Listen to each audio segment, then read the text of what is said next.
주님께서 여러분과 함께 성 마테오가 전한 거룩한 복음입니다. 주님께 영광을 드립니다. 그때 예수께서 군중과 제자들에게 이렇게 말씀하셨다. 율법학자들과 바리사이파 사람들은 모세의 자리를 이어 율법을 가르치고 있다. 그러니 그들이 말하는 것은 다 실행하고 지켜라. 그러나 그들의 행실은 본받지 마라. 그들은 말만 하고 실행하지는 않는다.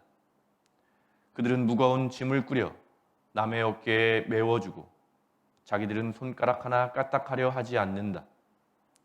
그들이 하는 일은 모두 남에게 보이기 위한 것이다. 그래서 이마나 팔에 성꾼 얻는 갑을 크게 만들어 매달고 다니며 옷단에는 기다란 수를 달고 다닌다. 그리고 잔치에 가면 맨 윗자리에 앉으려 하고 회당에서는 제일 높은 자리를 찾으며 길에 나서면 인사받기를 좋아하고 사람들이 스승이라 불러주기를 바란다. 그러나 너희는 스승 소리를 듣지 마라. 너희의 스승은 오직 한 분뿐이고 너희는 모두 형제들이다. 또 이 세상 누구를 보고도 아버지라 부르지 마라. 너희의 아버지는 하늘에 계신 아버지 한 분뿐이시다.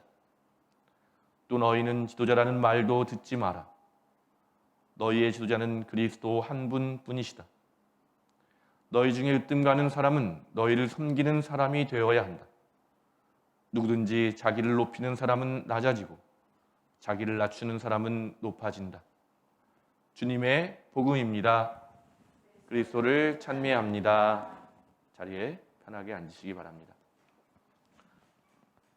성부와 성자와 성령의 이름으로 말씀드립니다. 네, 사순 2주가 시작됐는데요. 어떻게 사순절 계획하신 대로 잘 되고 계신가요? 아니면 계획은 했지만 잘 되지 않는? 네, 걱정하지 마시고 용기를 내시기 바랍니다.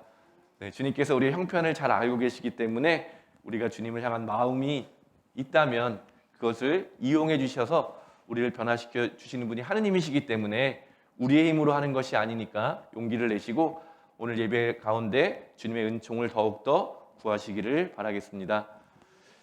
저도 계속 말씀드리지만 좀 분주한 마음이에요. 그래서 이번 주 성경을 쭉 보면서 어떤 흐름인가를 쭉 3일 동안의 말씀을 읽어봤더니요. 율법과 예언이라고 하는 주제를 가지고 계속해서 좀 우리가 오늘 이번 주간을 좀 보내면 좋겠다. 그렇게 말씀을 읽었습니다. 율법과 예언이라고 하면 구약성서를 주로 말하는 건데요. 예수님 당시에 그러니까 복음서에 쓰여 있는 또는 신약 성경에 쓰여 있는 하나님의 말씀, 성서라는 것은 다 구약을 의미하는 거죠. 그러나 우리가 구약과 신약을 나누고 있지만 더 엄밀히 보자면 구약과 신약이 함께 하나님의 뜻을 드러내고 있다라고 하는 것에서는 같은 의미라고 말할 수 있겠습니다. 그래서 오늘 이번 주간에 우리가 제가 바라는 소망을 이렇게 적어봤는데요. 하느님의 뜻이 무엇인지를 아는 지혜로운 머리, 지혜가 필요하겠구나라는 게 첫 번째였고요. 두 번째는 머리로만 끝나는 게 아니라 잘 아시죠? 제일 세상에서 긴 여행, 머리에서 가슴으로.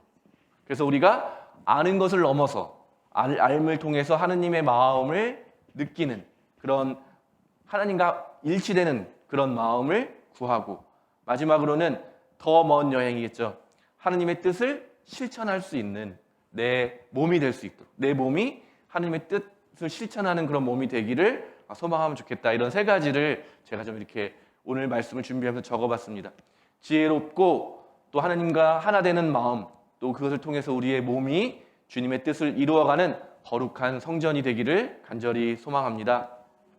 이때 우리가 아까 말씀드렸던 것처럼 첫 번째 느끼게 되는 것은요. 우리의 뜻과 하나님의 뜻이 다르다고 하는 것. 우리가 하나님을 갈망하지만 여전히 우리는 땅에 속한 사람이게 되는 것이죠. 그래서 신앙의 시작은 늘 나의 부족함, 난 안 되는구나 라고 하는 것에서부터 시작하게 된다는 겁니다.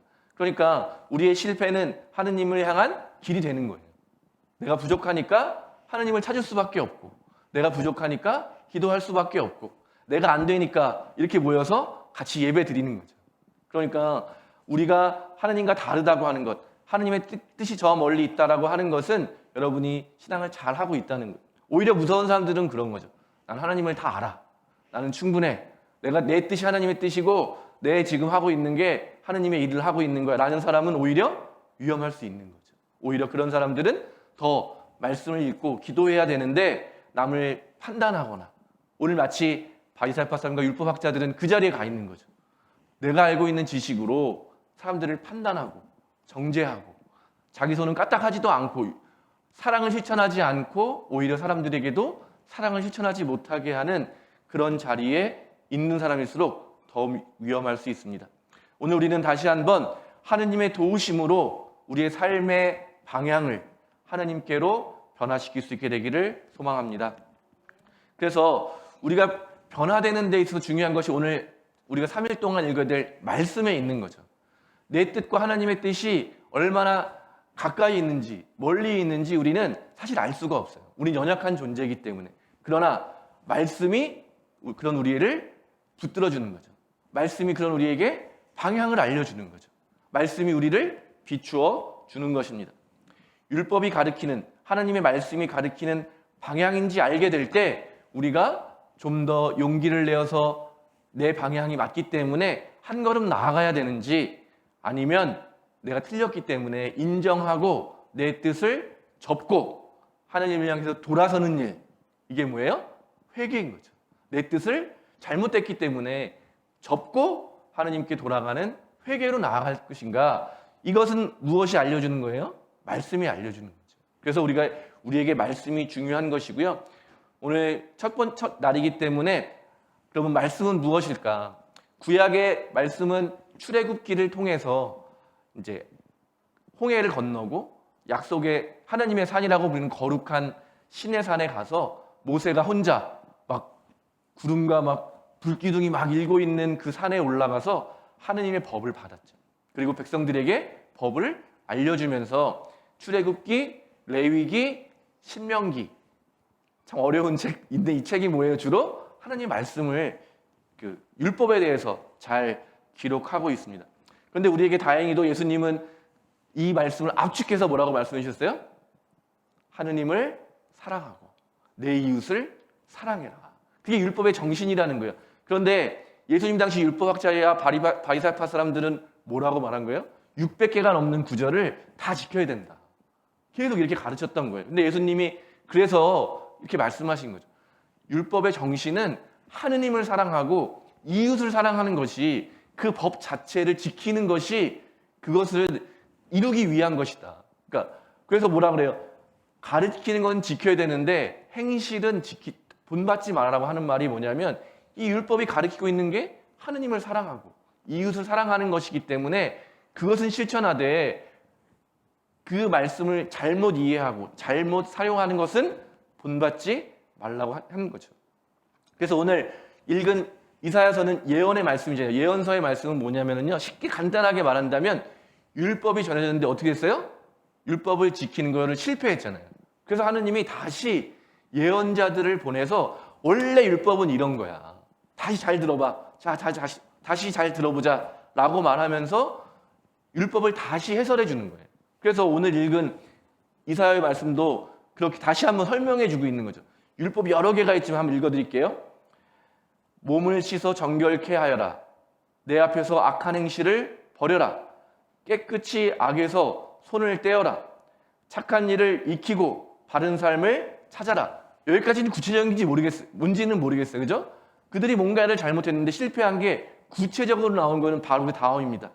억눌린 자를 풀어주고 고아의 인권을 찾아주며 과부를 두둔해 주어라. 그러니까 예수님의 말씀하셨잖아요. 내가 이 땅에 와서 하는 일이, 회당에서 이사야서의 말씀을 읽으면서 똑같은 말씀을 하셨잖아요. 그러니까 하느님을 사랑하고 이웃을 사랑하는 이 율법의 정신은 주로 어떻게 나타나는 거예요? 정의와 자비라는 모습으로 나타난다는 거예요. 구약에 대해서 구약의 흐름을 두 가지로 압축해 본다면 공의와 자비라고 말할 수 있는 거예요. 억울한 사람을 만들지, 억울한 셈이 생기지 않는 그런 정의로운 사회, 누구든 자기의 권리를 함부로 침해받지 않는 그런 정의로운 세상이 하나님 나라인 거죠. 또 가난한 이들이 충분히 자기의 인권, 인간다운 삶을 살 수 있는 자비가 바로 하느님의 사랑이라는 거예요. 그러니까 이 두 가지가 그 말씀의 핵심이었던 거죠. 구약에서. 그래서 예수님이 그것을 계속해서 이어가야 한다. 정의로운 세상, 또 하느님의 자비가 무엇인지를 이제 우리가 실천해야 된다고 말씀해 주신 거죠. 그래서 하느님을 사랑하는 것, 하느님께서 기뻐하시는 일을 행하는 것이다. 그러니까 두 가지는 분리되어 있는 게 아니에요. 그래서 뭐로 압축되는 거예요? 내 이웃을 돌보는 일, 내 이웃의 억울함을 함께 풀어가는 일. 그러니까 결국 하느님을 사랑한다라고 하는 것은 물론 우리가 예배드리고 하나님과 충분한 교제를 나누는 것이기도 하겠지만 그런 사람들은 반드시 이웃 사랑으로 드러나게 된다는 거죠. 이게 같은 거예요. 동전의 양면처럼 하느님을 사랑하는 것이 이웃을 사랑하는 것이고 이웃을 사랑하는 것이 하느님을 사랑하는 것이라고 성서는 계속 우리에게 가르치고 있습니다. 그래서 미가라고 하는 예언자는 또 뭐라고 말했냐면요. 이 사람아, 야훼께서 무엇을 좋아하시는지, 무엇을 원하시는지 들어서 알지 않느냐. 정의를 실천하는 일, 기꺼이 은덕에 보답하는 일, 조심스레 하느님과 함께 살아가는 일, 그 일밖에 무엇이 더 있겠느냐. 그의 이름을 어려워하는 자에게 앞길이 열린다. 아멘. 똑같은 말인 거예요. 계속 율법과 예언의 말씀은 계속 이것을 변주해서 구체적으로 우리의 삶에 실천하도록 권면하고 있습니다. 놀랍게도 예수님 시대가 와서 예수님께서 우리에게 해주신 말씀 중에는요, 더 나아가서 뭐라고 말했어요? 여기 있는 이들 가운데 가장 보잘것없는 이에게 해주는 것이 곧 예수님에게 해주는 것이다. 그러니까 하느님 자체이신 예수님을 위해서 우리가 할 수 있는 일이 뭐냐라고 많이 이야기할 때 예수님 뭐라고 답해 주신 거예요? 나에게 잘해준다는 것은 네 옆에 있는 가장 지금 억울한 사람, 가장 배고픈 사람, 가장 어려움에 처한 사람을 도와주는 일이다. 그들에게 행해주는 일이다. 도와주는 것도 아니죠. 그들에게 너희들이 가진 것을 함께 나누며 더불어 행복하게 살아가는 일이 나에게 해주는 일이고 하느님이 원하시는 일이고 이 세상을 구원하는 일이고 그 밖에 모든 일도 다 여기에 포함될 수 있다고 말하고 있습니다. 우리를 위해서 자기 자신의 모든 것을 내어주신 예수님께 보답하는 일이 내 주변에 있는 가장 보잘것없는 일을 잘 돌보는 일이라니, 그들과 잘 살아가는 일이라고 하니 우리의 생각으로는 잘 이게 이해될 수 있는 말씀은 아닌 것 같습니다. 그러나 반대로 말한다면 누구나 실천할 수 있는 거죠. 누구나 행할 수 있는 길로 예수님은 우리를 초대하고 계시는 거죠. 그래서 뭐라고 성경이 약속합니까? 누구든지, 그 사람이 어떤 사람이든지 예수님을 믿으면, 예수님의 말씀을 받아들이면, 예수님과 함께 살아가면 그 사람은 구원에 이르게 될 것이다. 우리가 못할 일, 엄청난 성인들만 갈 수 있는 길이 아니라 오늘 지금 내가 할 수 있는 일들을 예수님과 함께 하는 것이 바로 말씀의 핵심이고 말씀을 깨닫는 삶이라고 할 수 있겠습니다. 그런데 반대로 오늘 율법학자들과 바리새파 사람들은 어떻게 했다는 거예요? 율법을 잘 알고 있었지만 율법의 정신을 가르치고 늘 자기 자신은 실천하려고 했지만 하느님을 사랑한다는 더 큰 계명이라고 생각했던 것을 중요시 여기면서 이웃에 대한 사랑이 없어져 버린 거죠. 하느님을 사랑하지 못하는 사람을 미워하게 된 거예요. 그들이 생각하는 하나님을 사랑하는 게 뭐예요? 율법을 지켜야 되는데, 늘 기도해야 되는데, 늘 말씀을 읽어야 되는데, 그 실패한 이웃들의 실패를 보고는 그들을 사랑하지 못하는 거죠. 그래서 그들을 정죄하고 너네는 벌 받을 거다, 너네는 큰일 났다, 이렇게 이야기하면서 자기 자신을 더 가꾸는 데만 열중하게 되는 거죠. 저들을 보니까 안 되겠다, 나는 더 열심히 말씀 봐야지. 저들을 보니까 안 되겠다, 나는 더 열심히 하나님께 기도해야지. 그러면서 겉으로 치장하는데 더 많은 노력을 하는 거죠. 늘 기도하는 사람으로, 늘 말씀 있는 사람으로 살아가면 살아갈수록 그들이 점점 실패하게 됐다는 것은 우리의 신앙을 다시 한번 돌아보는데 매우 중요한 말씀이라고 할 수 있습니다. 내 삶이 지금 추구하는 방향이 나를 높이는 데 있는가? 나만의 구원에 있는가? 아니면 더불어 함께 하느님의 나라를 이루어가고 있는가? 라는 것이 중요한 기준이 될 수 있습니다. 나를 버리더라도, 높은 자리를 버리고 낮은 자리에 가더라도 함께 살아갈 수 있는 하나님의 사랑을 실천하는 일이 우리 모두의 구원을 이루어 간다고 성서는 이야기하고 있습니다. 높은 자리를 차지하고 스승이라 불리며 존경과 인기를 구하는 삶, 그것에서 이제 벗어나라고 예수님이 우리를 초대하고 있는 거죠. 낮은 자리에 나아가서 다른 사람을 섬기는 삶, 그런 사람이야말로 하느님이 기뻐하시고, 그런 사람이야말로 하느님이 높여주시는 사람이 될 것이다. 바로 교회가 어떻게 돼야 되는지를 미리 예수님께서 약속해 주셨습니다. 오늘 우리는 여전히 부족하지만 하느님의 말씀을 붙들기를 원합니다. 저도 말씀을 준비하면서 기도하는데 제 마음에 벌써 용서가 안 되더라고요. 미워하는 사람이 생겨나고 자꾸 이 말씀을 묵상하는데 방해가 많이 생기는 거예요, 제 안에. 정말 어떻게 용서할 수 있지? 그런데 한 명을 용서하려고 그러면 또 다른 사람이 생각나고, 이만큼 용서하면 되지 하는데도 계속 그런 사람들이 생각이 나는 게 오늘 기도의 시간이었습니다. 내가 누군가를 도와줄 수 있는 존재이기 전에 내가 여전히 부족한 사람이구나라는 것을 기도하면서 더 많이 깨닫게 됐습니다. 그래서 기도를 좀 바꿔봤어요.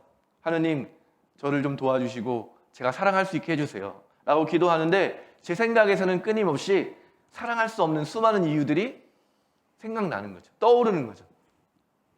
이것 때문에도 안 되고, 저것 때문에 저 사람은 안 되고, 이런 상황에서는 안 되고, 저것 때문에 안 되고. 그러면서 기도하는 시간 내내 내 안에 있는 사랑하지 못하는 수많은 이유들을 발견하면서 다시 제 기도는 하느님, 저를 도와주십시오 라는 기도밖에 없음을 깨닫게 됐습니다. 내 안에 사랑이 없는데, 내 안에 빛이 없는데 어떻게 내가 그 다음으로 나갈 수 있겠는가? 다시 한번 하느님의 사랑을 간구하는 자리로 돌아가는 일, 다시 한번 하느님의 시선으로 세상을 새롭게 바라보는 일, 나의 감정과 나를 아프게 했던 또 나의 고통과 또 내가 원하는 갈망들을 잠시 내려놓을 수 있는 시간이 바로 사순절의 시간이라고 믿습니다. 그렇기 때문에 저의 기도의 시간은 어떻게 본다면 완벽한 실패이지만, 하느님의 말씀을 단 하나도 제대로 실천하지 못하는 실패라고 말할 수 있지만, 오히려 그 실패의 자리에서 다시 시작할 수 있는 하느님의 은혜의 자리라고 저는 믿습니다. 그래서 모든 기도는 실패가 없는 것이죠. 그저 나의 상태를 발견하는 것만으로도, 또 그래서 내 안에 부족함을 다시 하나님께 기도할 수 있다면 하나님은 그런 우리를 받아주시고 다시 안아주시고 다시 우리와 함께 하시며 우리의 어둠에 빛을 더해주시고 우리의 고통을 치유해주시고 우리의 연약함을 다시 주님의 능력으로 채워주실 줄로 믿습니다. 다시 한번 오늘 우리는 그런 우리의 솔직한 마음을 주님께로 내어놓았으면 좋겠습니다. 남들이 보기에 부끄러운 모습들을 주님 앞에 다시 한번 내어놓았으면 좋겠습니다.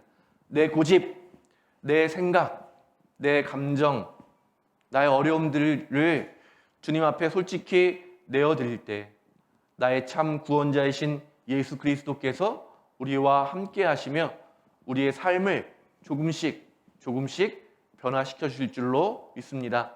내가 아닌 하나님께서 하는 시간으로 우리 남은 사순절의 시간을 보내기를 원합니다.